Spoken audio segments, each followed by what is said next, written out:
Hello and welcome to our gardening sessions. Philippe Lévesque here. I propose this morning to show you how to do seed sowing of vegetables and flowers that need to be started indoors in order that they might have the time to mature in our short season climate.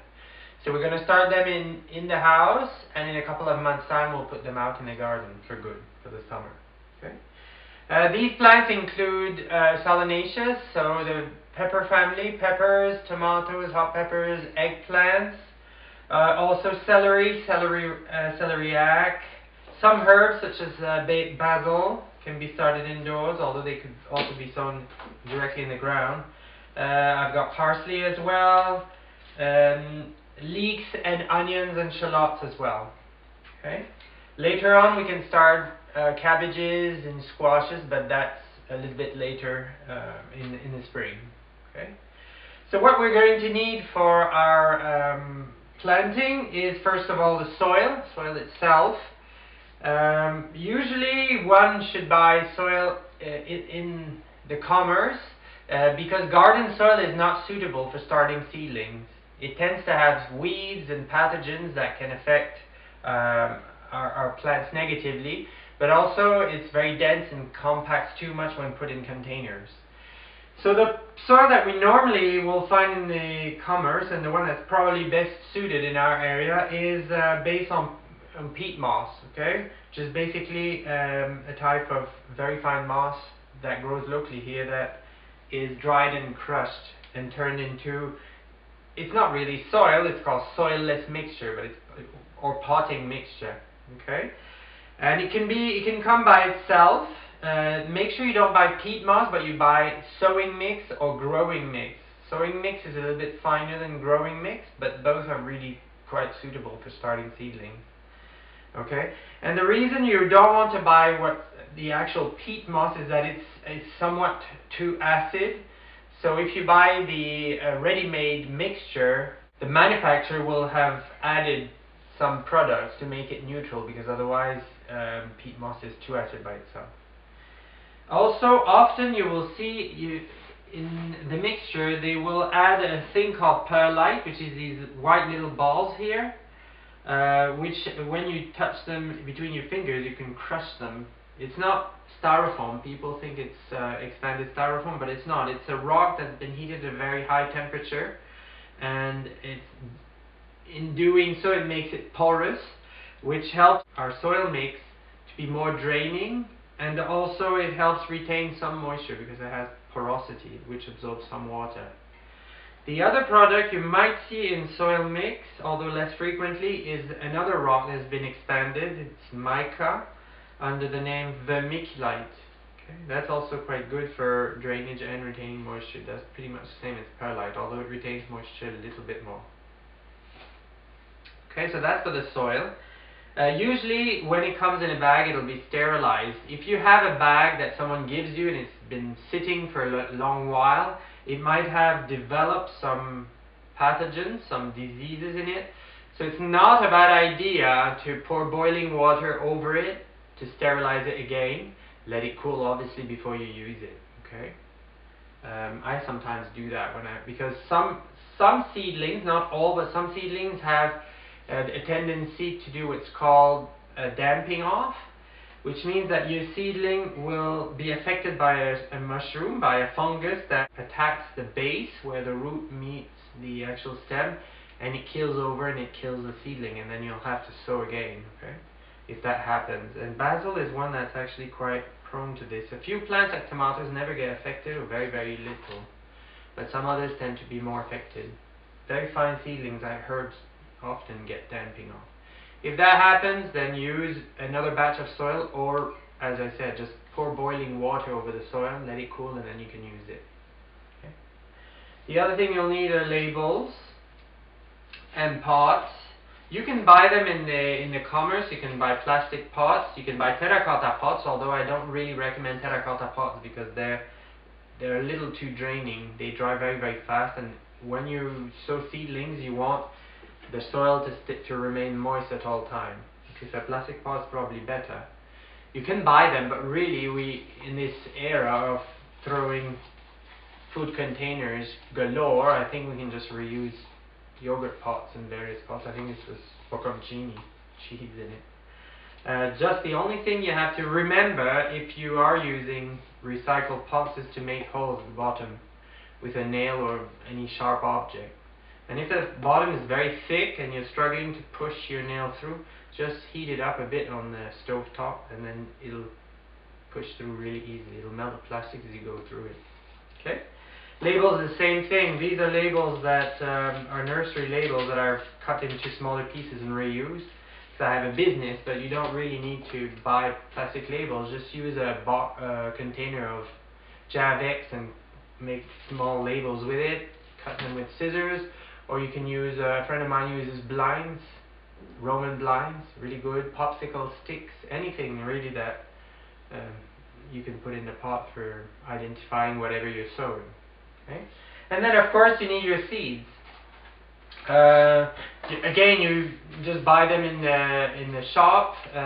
Hardware stores and garden centers will have them, which is probably the best place to find them now this year. Because if you order, there's a myriad of companies that do beautiful work at offering various types of seeds online. But if you do that at the moment, the companies are really backlogged. I actually ordered in January and just received some seeds in the middle of March. They're 6-8 weeks behind because of the great demand this year for seeds. So if you order now, you'll just miss the boat. So it's best to just go to the shop. Usually they have a good selection anyway. The selection's not great, but the plants they offer, the varieties they offer, are well proven for our area. Okay. Otherwise, you can go to your library. There's a seed bank there. I offered some of my own seeds there this year in Campbellton. I don't know what else they might have, but or you ask a friend, a gardening friend, to give some seeds. Okay. So the sowing of the seeds themselves is very easy. You just take your container. Make sure your soil is somewhat moist before you put it in your container, because if it's very dry, when you get to water, the water will just try to spin around and go through the holes and not wet the soil. Because peat moss is very difficult to keep to damp down, but once it's damp, it stays damp for good. Okay, but sometimes when you buy it, it's been sitting in the bag and dried up. So make sure you pour water and just work the water into the soil. You'll see it'll just try to run off and not stay where you put it, but you just work it in like this and it'll absorb it eventually. Okay? So my soil is already prepared. Also make sure when you put your soil in your pot to leave a lip, to leave a little space there. Because if you fill it right to the top, you're going to have the same problem. When you water, the water takes a few seconds to absorb, even if your soil is damp, and it'll just run over the pot and out. Okay? Whilst if you have a little edge there, a space, the water will sit there and it'll soak through, stay where we want it to stay. Okay? So I've got my pot, I put my soil in. I'm going to sow some, here I've got kale. It's a little bit early to sow kale, but since I have cold frames, I can put them a little earlier in the garden. I'm going to sow a few seeds of kale. For the timing, to know when to plant what, I already gave the Multicultural Association a calendar, and on that calendar it'll tell you how many weeks before you plant in the garden you should plant your seedlings. Basically tomatoes, peppers, eggplants, celery, onion and leeks, it's 6 to 8 weeks before you plant them out, and they're tender plants like peppers, tomatoes and eggplants. You shouldn't plant them outside before the 15th of June. Things like onions, celery, kale, they're hardier, so seedlings can take low temperatures, even a slight frost. So we could plant them a little bit earlier, like mid-May. And the cabbage family, you can plant them 4 to 6 weeks before you plant them out. And since I'll plant this kale in a cold frame that'll be protected, then I know that I can plant them, say the 15th of May, it should be alright to plant outside. So you can refer to that calendar, or if you have access to internet, you can find all the information there as well. So how I proceed for sowing, basically I just put some in my hand and then I gently put them between my fingers, and I'll just move around the pot as I move my fingers and just drop them gently. Okay. Make sure you don't put too many seeds in your pot, Okay, I've got some left, but I'll put them back in the packet. Not only does it save the seeds for next year, so I don't have to buy them on a yearly basis, because most seeds will last 3, 4, 5 years. Okay, if you buy them from reputable sources that offer you fresh seeds. But also it means that if your seedlings are too thick, see here I planted basil and it's really quite thick, I run the risk of that damping off I was talking about earlier. While if there's space in between, like my onions here, you can see the soil in between the seedlings, it gives the air the space to move, so diseases have less chance of establishing themselves. Also, if they have space, they're more forgiving in terms of transplantation. So if you're a little bit busy, you don't have the time to transplant them, which I'll show you in the next video, they can stay in the pot together longer because they have a bit more space to move between each other to move and grow a little bit bigger.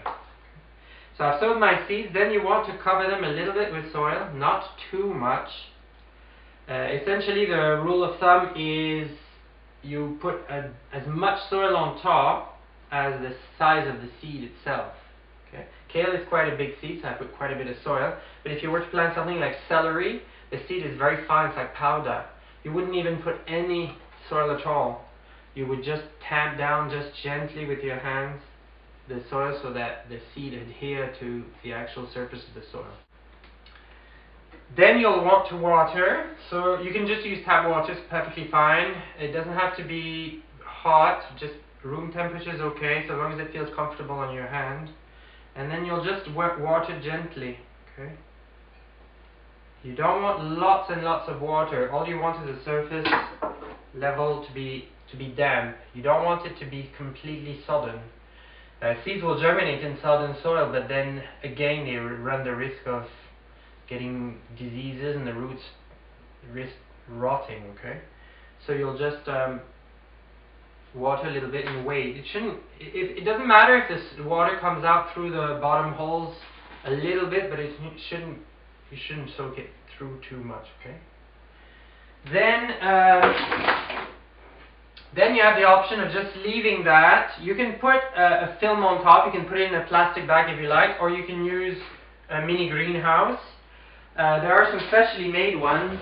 This is one that actually I bought in a garden shop. This one has little holes so you can open if there's too much moisture or it gets a little too hot in there. But you really don't need to buy anything. This here is just a cake stand cloche thing that I bought. I didn't even have to buy. It was just given to me by someone who had had a party and bought a cake in the supermarket. And they didn't know what to do with it apart from throwing it away. And I think it's such a beautiful resource that it shouldn't be thrown out. So you just put your pot in your greenhouse and then you close it. Okay? And you would want to put this in a bright place, but not in direct sunlight ever. Because if the sunlight hits the cloche, it'll get way too hot in there. Okay? If you can't avoid the sunlight, leave the cloche somewhat open. Okay? Or you can put a little piece of newspaper on top so that the seedlings get some bright light but not direct sunshine. Okay?